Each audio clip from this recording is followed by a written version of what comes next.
ভিডিওটা সবাই স্কিপ করবেন না। এই ভিডিওটা শেয়ার করবেন। কারণ এই ভিডিওটা খুবই ইম্পোর্টেন্ট। এই ভাইটি প্রবাসী একটা ভাই, ঠিক আছে? সৌদি আরবে থাকে। তো উনি আরকি আমার মনে হয় ব্রেইন এর কোনো সমস্যা হইছে। স্মৃতিশক্তি আ আউট হয়ে গেছে কি জানি না। তবে কিছু মনে পড়তেছে না। শুধু তার নামটা মনে আছে এবং নোয়াখালী বলতেছে বাসা। সৌদি আরবের জেদ্দা শহরে একটা জায়গায় বসে আছে। তবে এক প্রবাসী ভাই এটা ভিডিও করছে। এই ভিডিওটি বেশি, বেশি করে শেয়ার করবেন। তার মানে তার গ্রাম পর্যন্ত যাতে পৌঁছায়।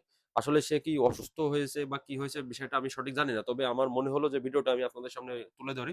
যাতে করে আপনার একটা শেয়ারে তার গ্রাম পর্যন্ত এই ভিডিওটি চলে যায় এবং তার আশপাশে যারা আছে অবশ্যই তাকে হেল্প করবে এবং দরকার হলে বাংলাদেশ হাই কমিশনে যেয়ে তাকে যদি তার যদি ভয়াবহ অবস্থা থাকে তাহলে তাকে বাংলাদেশে পাঠানোর একটা ব্যবস্থা করবে। আমি এটা বিশ্বাস করি সৌদি প্রবাসী যারা আছেন, ঠিক আছে? তারা এই কাজটা করবে এবং ভিডিওটি বেশি, বেশি করে শেয়ার করুন। ভিডিওটি দেখুন, দেখেন কি অবস্থা।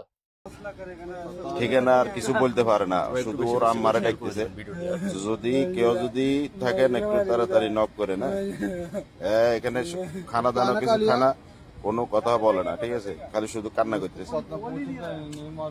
তো কেউ চিনলে যোগাযোগ করে করতেছে এবং তার কিছু মনে নাই, ঠিক আছে? তো ওখানে এক প্রবাসী ভাই সেটা ভিডিও করে। তো আমি আসলে এই ভিডিওটা আপনাদের সামনে তুলে ধরতেছি। আপনারা আবারও বলতেছি শেয়ার করে দেবেন ভিডিওটি।